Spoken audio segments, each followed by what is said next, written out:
Assalamu alaikum warahmatullahi wabarakatuh. Hali gani wapenzi watazamaji wa YouTube channel yako pendwa kabisa ya Haswa TV. Ni siku nyingine tena tunakutana mimi na wewe katika kukuletea habari zetu mbalimbali katika Kiswahili cha Mafia. Na leo kama unavyoona mazingira jinsi yalivyo, nipo kata ya Ndagoni katika kijiji cha Chunguruma. Pata bahati ya kufika hapa na kupokelewa vizuri kwa lengo moja tu la kuzungumza na babangu Sheikh Al-Ustadh. Atajitambulisha mwenyewe. Nimekuja kumtembelea kwa lengo la kujua historia fupi ya kijiji cha Chunguruma. Kwa nini Chunguruma? Kwa nini Tumbuju? Kwa nini Ndagoni? Atatuhadisia. Assalamu alaikum warahmatullahi wabarakatuh. Wa alaikum salam warahmatullahi wabarakatuh. Habari ya Chunguruma na Tumbuju? Chunguruma safi sana, alhamdulillahi rabbil alamin. Tungependa ujitambulishe kidogo ili wanaokuangalia wafahamu tunaongea na nani. Ndio. Mimi hapa kwa jina naitwa Kasim Yahya bin Khatibu, mzaliwa wa Mafia, kijiji cha Chunguruma, na ni mzee wa Chunguruma. Miaka mingapi nyuma unakumbuka ulizaliwa? Nimezaliwa sasa hivi na miaka 92. Mashaallah. Utupe historia fupi ya Chunguruma. Ili neno Chunguruma limekujaje Chunguruma kwa miaka 92 unayofahamu wewe? Chunguruma kwanza, Chunguruma yani eneo ambalo walikuja kuvunja Majerumani. Chunguruma umevunja kuanzia Rasimbizi mpaka Chunguruma yenyewe. Wakati huo Tumbuju ni Tumbuju, yani Tumbuju ni jirani na Chunguruma. Jina la Chunguruma limepaa sana kwa sababu kuwepo kijiji hapa Chunguruma. Kilipokuwepo kijiji Chunguruma, kwa sababu hii Chunguruma wakati rais wa kwanza Mzee Nyerere alivyotoa pori la Chunguruma akawapa wananchi. Ndio. Wananchi wakagaiwa wakagaiwa heka 3 walienea kabisa. Wamevunja alhamdulillahi rabbil alamin. Lakini pori hilo lilikuwa la mzungu. Miaka hiyo miaka mingapi? Kipindi hicho cha mwaka gani? Hiyo inakuwa tokea kama 90 nini 50 nini 60 na kama 67 68 hivi ulipogawanywa, walipogaiwa hapo tena. Lakini Tumbuju iko kama Tumbuju, wale watu wa Tumbuju wale, ile Tumbuju ili kwa poli la Chunguruma la mzungu. Ndiyo. Tumbuju kama Tumbuju iko kama Tumbuju pale. Ndiyo. Ilipokuwepo Tumbuju pale, walikuwepo wazee pale walizanzilisha pale kabla kuja Mjerumani, walikuwepo watu wa Tumbuju pale. Wamefanya maisha yao pale, wakaitwa jina la Tumbuju. Wazee walikuwa nalima mihogo pale, unafahamu sana, wakilima mihogo pale wanakwenda baharini, wanavua samaki vigoya, wanakuja pale katoa mihogo imestawi na miche imestawi pale. Watoto wakishiba mihogo pamoja na samaki wa vigoya pale, basi wanalala mwembeni pale, watoto watumbo juu, basi ndio ikaitwa Tumbuju. Tumbuju kwa sababu vijana wamefurahi pale, matumbo yamebaki wazi. Yamebaki wazi. Mashaallah. Tumbuju ndio ilipokuwa hivyo. Sasa tena ilipokuja kugaiwa sasa mashamba haya. Ndio. Huku Chunguruma huku. Sasa jina la Tumbuju limekufa, sasa imekuwa lilikuwepo kijiji hapa cha ujamaa hapa. Ndio. Sasa ilipokuwa ikawa kijiji cha Chunguruma, lakini asili ni Tumbuju. Asante. Kipindi hicho miaka hiyo ya 67 68 mlikuwa mnaishije maisha yenu ya kijirani kindugu? Miaka hiyo mlikuwa mnaishi? Maisha yalikuwa safi sana, watu walikuwa na huruma, watu walikuwa wanaendeana huku na huku, watu wakilima kidogo tu wanapata. Watu ukimwona mtoto mwenzio anafanya matatizo unamrudi na anakubali kurudiwa, na watu wanasikizana moja kwa moja, hakuna tatizo lolote. Alhamdulillah rabbil alamin. Umesema neno hapa kwamba ukilima unapata. Tunaona siku hizi hali ya mazingira ama hali ya hewa imekuwa tofauti. Kwa tunaamini mwezi wa 3 ni masika makali, nje hutoki, saa kama hizi mvua wakati wote. Lakini tumeona makulima siku hizi ya mwaka huu hususan 2025 kwa Mafia ambao wanategemea mvua ya kunyesha ndo wapande, tofauti na wale wa kumwagilia. Jua limekuwa kali, hali ya hewa imekuwa tofauti na mwanzo. Unadhani nini hapa baba? Ni kipindi chenu kukubali kwa kila kitu na kwa sasa? Sasa mambo yamegeuka. Yanakwenda mbio mbio, hata masiku yanakwenda mbio mbio.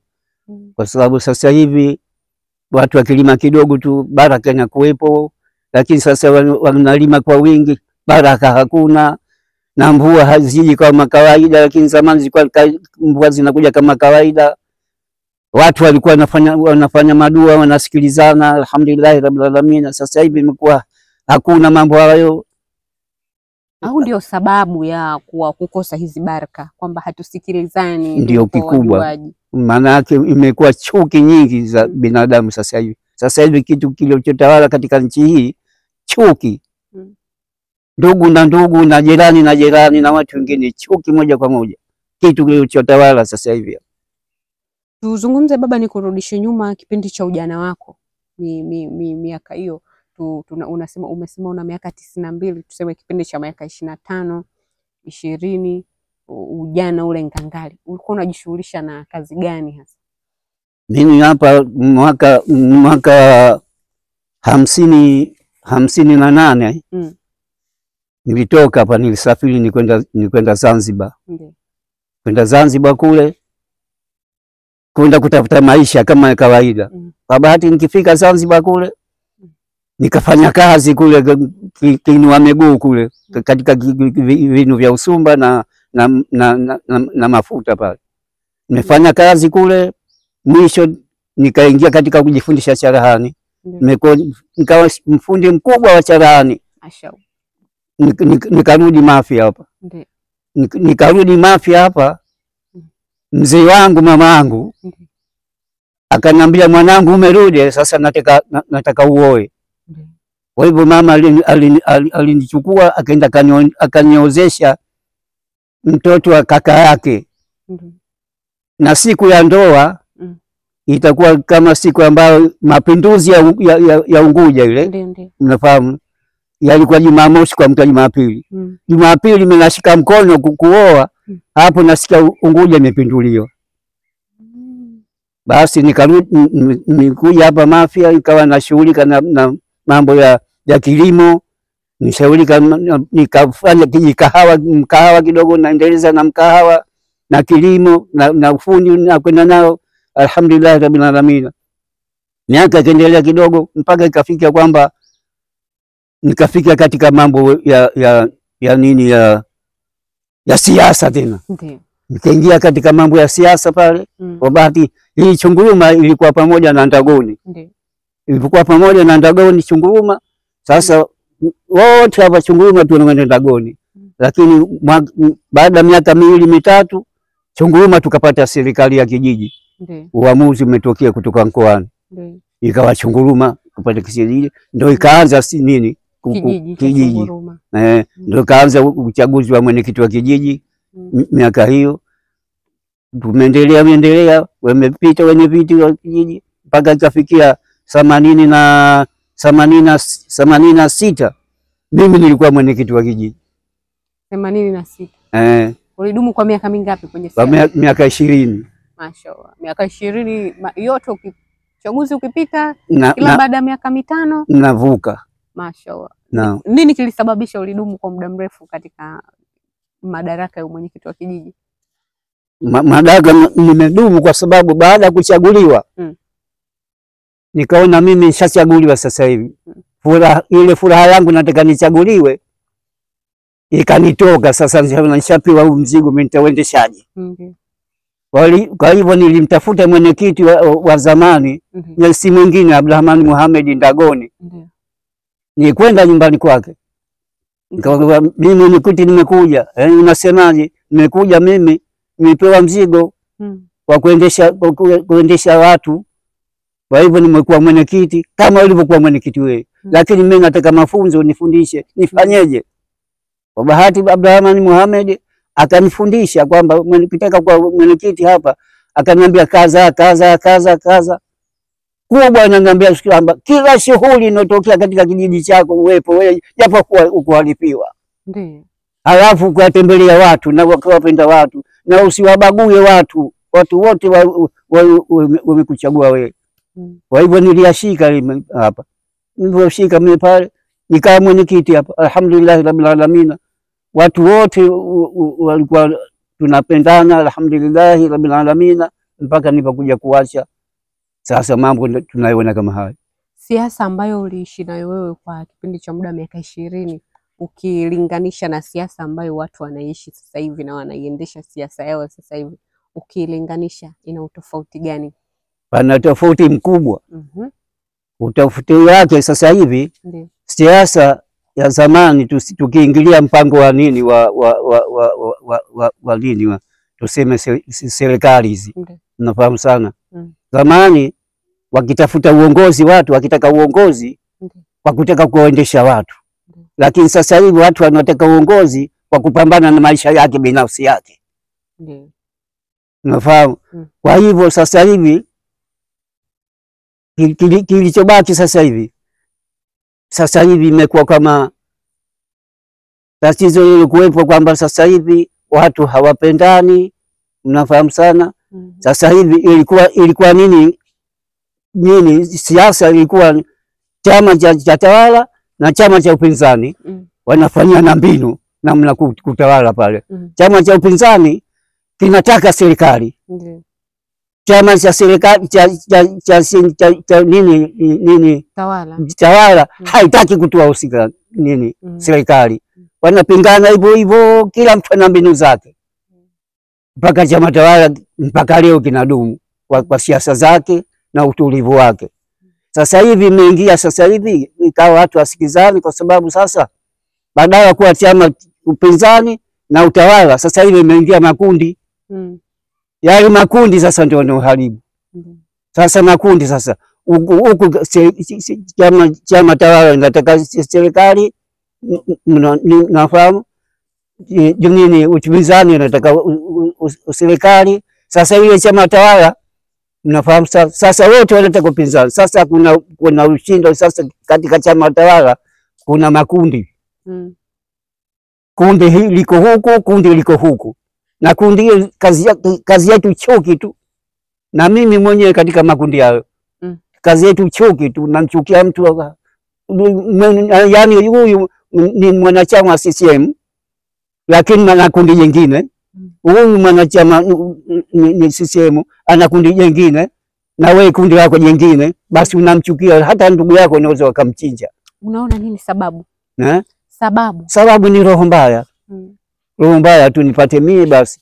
Halafu tena yale makundi yale.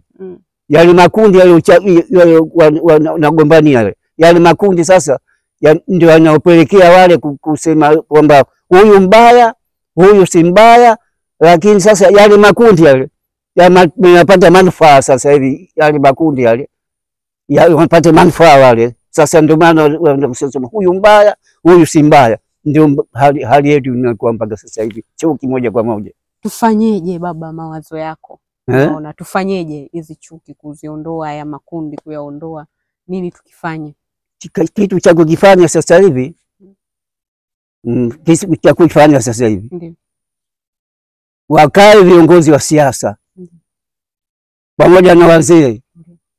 Wakae viongozi wa siasa pamoja na wazee waliotangulia. Wapo watu waliozidi umri pale, na viongozi wa siasa hawa pale, viongozi wazee watatua njia ya kuifanya yakaondoka yale makundi.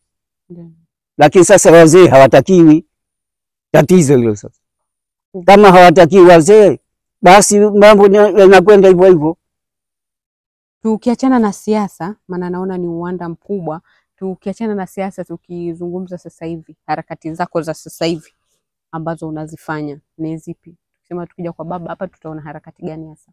Mkija hapa mtaona bwawa hapo na minazi hivyo. Unafahamu sana, alhamdulillah rabbil alamin. Ndio bado ningali mkulima, nguvu nazo, mihogo ipo alhamdulillah rabbil alamin. Na mimi alhamdulillah, na vijana wangu wako nje wananisaidia, waliosoma wananisaidia, nashukuru sana. Kwa hivyo mpaka hivi mnavyoniona hapa mbele yangu, unaona nyumba ile sikuweza kujenga mimi, vijana wangu walikwenda kuwasomesha kwa nguvu, ndio wakaja kujenga ile. Lakini watu wanasema kapata wapi? Kapata nguvu ile kwa kusomesha watoto wangu, ndio wakafanya vipi. Lakini tuna kawaida sisi wazee, baadhi ya wazee, ndio watoto wetu wakisoma tunawakata miguu. Kivipi? Tunawakata miguu kivipi? Tunawakata miguu kama vipi? Anaweza kuchaguliwa sasa hivi mtu akaingia katika sekta yoyote, ikiwa siasa, ikiwa nini kule, lakini sisi wazee unaona bora akosa yule. Hili unalizungumziaje kwa wazazi wenzako? Hili unalizungumziaje kwa wazazi wenzako?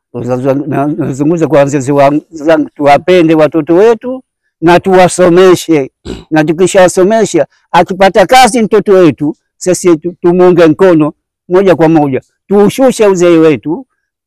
Tukiushusha uzee wetu tunampa yeye, na yule mtoto tuliosomesha alikuwa katika madaraka, yeye naye anashusha madaraka yake kwa uzee wetu. Tunapokutana tumpende na si atupende.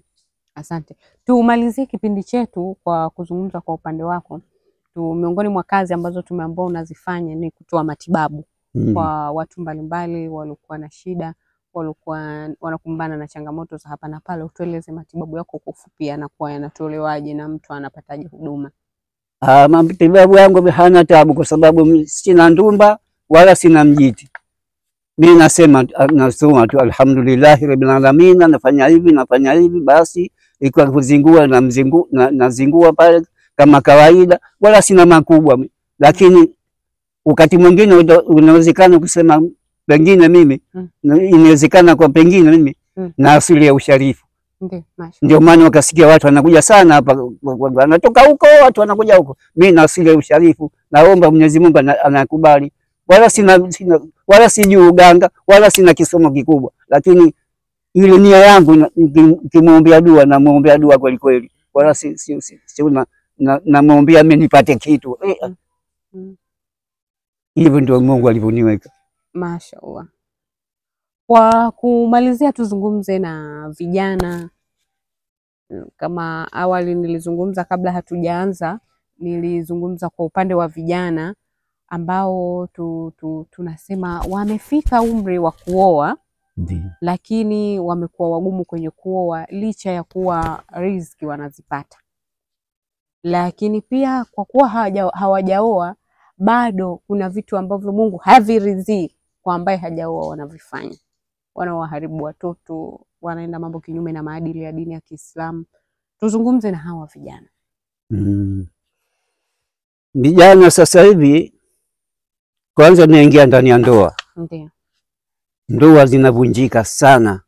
Ndio. Ndoa zinavunjika kama upupu. Anaweza kuoa leo mtu, kesho akaacha. Ndoa zinavunjika. Na zinavunjika sasa hivi ndoa kwa sababu Mwenyezi Mungu kaumba wanawake wengi kuliko wanaume. Zamani pale walikuwa wanawake kidogo na wanaume kidogo, lakini mtu anakwenda kuposa basi anatafutia wa huyu. Lakini sasa hivi wanawake wamekuwa wengi, kama wamekuwa wanawake wengi basi na wanaume wengi. Sasa wanakwenda tena mpaka hata kuposa sasa hivi kijana mpaka mwenyewe akisema mimi nataka yule. Hasemi kwamba nitafutie baba. Unafahamu? Na ukinitafutia wewe, yeye hakuridhika nayo, siku 2-3 unamwacha. Sasa hivi kwa kuwa wanawake wengi na wanapata shida wanawake sasa hivi. Sasa hivi wanawake wanapata shida sana. Wanadhaifishwa, wanadhalilishwa, wanakwenda vibaya. Mimi hapa kwa uzee wangu, mkenda pwani kule Tumbuju kule, namna kina mama wanavyobeba dagaa pale, yaani madishi yenyewe ya kilo ngapi sijui, wanabeba kule, wanatoka majasho, wanachama nyuma huko na nini, ana hema, nguo alizovaa zinakwenda ovyo. Yani ukienda mtu wa mzima wa zamani huwezi kuangalia, wanazalilika kweli kweli, lakini kuzalilika kwao hawana la kufanya, utafanyaje? Ndio maana ukienda kuzalilika, hawana la kufanya, ndio wanazalilika vile. Sasa basi tena kama tukizungumzia pale petu maana mtu uzungumzia pake. Mwenyezi Mungu kajalia hapa petu Tumbuju au Chunguruma, Mwenyezi Mungu katupa bahari safi sana. Ndiyo. Mnafahamu sana. Na alitupa baraka Mwenyezi Mungu kuweko shamba la mzungu hili. Wakuja wengi, walikuja wakifanya kazi kule. Wakawa watu wengi sana kule. Na huku kuna bahari, huku wanafanya mshahara, huku kuna bahari. Sasa huku mshahara, huku kuna bahari, alhamdulillah imekuwa safi pale petu sisi. Mpaka Mwenyezi Mungu katupa bahari nzuri, katupa bahari pazuri. Mpaka sasa viumbe wake Mwenyezi Mungu kutoka nchi yoyote wako Tumbuju pale, utaona ajabu. Wanakuja kutafuta riziki ya Mwenyezi Mungu. Na ni ruhusa kwa Mwenyezi Mungu.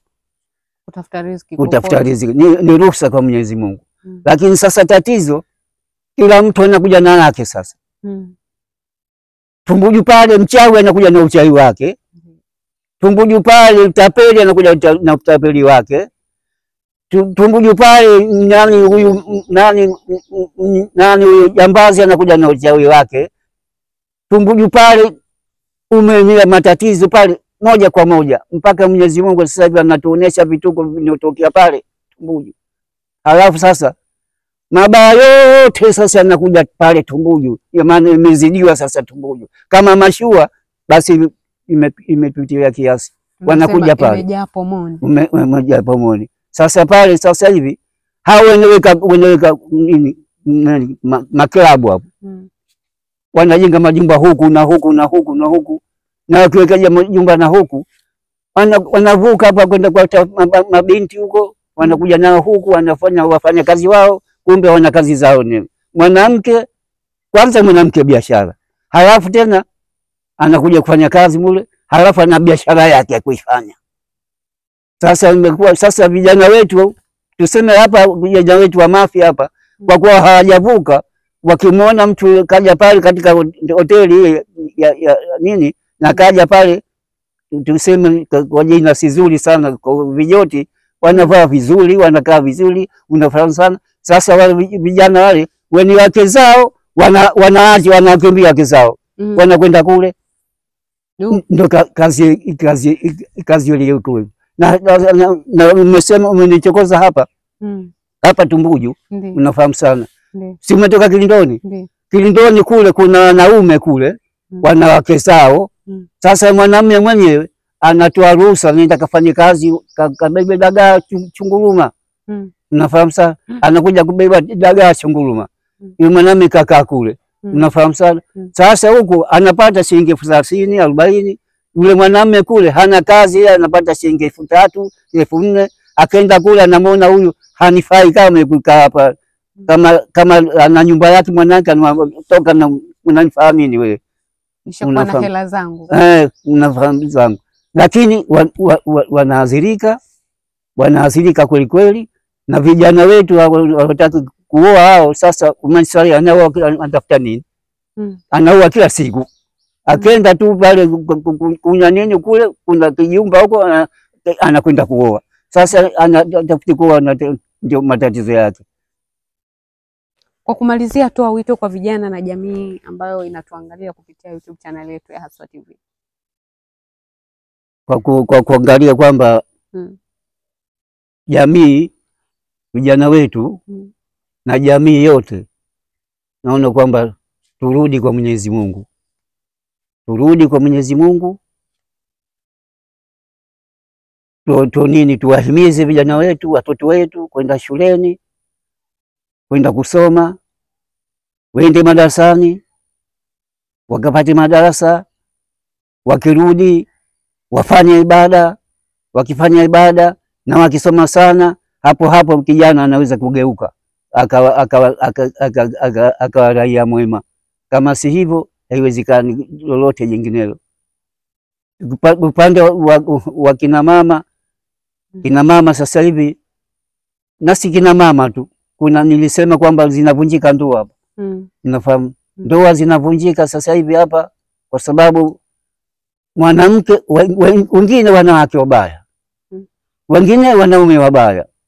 Unafahamu sana, anazalilisha mtu, anakwenda kumchukua mtoto wa watu, anakaa naye, anamwacha watoto 3 6, alafu anampelekeza hata kumpelekea maslahi ya kumlisha ule mtoto hana. Wakati kote mwingine na wanawake mara moja anakuambia nipe chango, mwache niache kwa sababu hili, imekuwa balaa kubwa hili. Kwa hivyo nasi kwamba hakuna kitu kitachosaidia kama siku kusoma kweli kwa visomo vyote na kumwabudu Mwenyezi Mungu, hapo ndani yake itazaliwa huruma. Kama sivyo huruma haiji. Asante sana, tunashukuru. Karibu. Kwa hivyo ndugu mtangazaji, tunamshukuru Mwenyezi Mungu. Kwa hivyo nasema kwamba taifa letu lina uchaguzi mwaka huu. Kwa hivyo inabidi kwamba tuombe madua sana uchaguzi upite kwa salama na amani. Na tena kwamba viongozi wetu tuwaombee dua watimize majukumu yao kwa salama na amani, ili tupate amani kukaa katika nchi yetu kwa salama. Kwa hivyo amani ndio iwe mikono mwendo sasa hivi. Hilo mwisho ndio hiyo. Asante sana. Asanteni watazamaji wa Haswa TV, tuendelee kuangalia YouTube channel yetu. Tutakuwa tunakuletea vipindi mbalimbali, historia ya vijiji mbalimbali.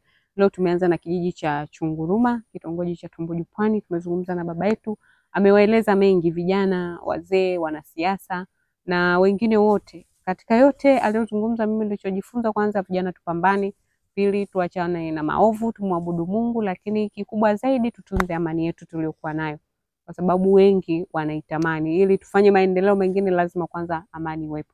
Asanteni, endeleeni kuangalia Haswa TV. Shukrani baba, asante sana. Asante.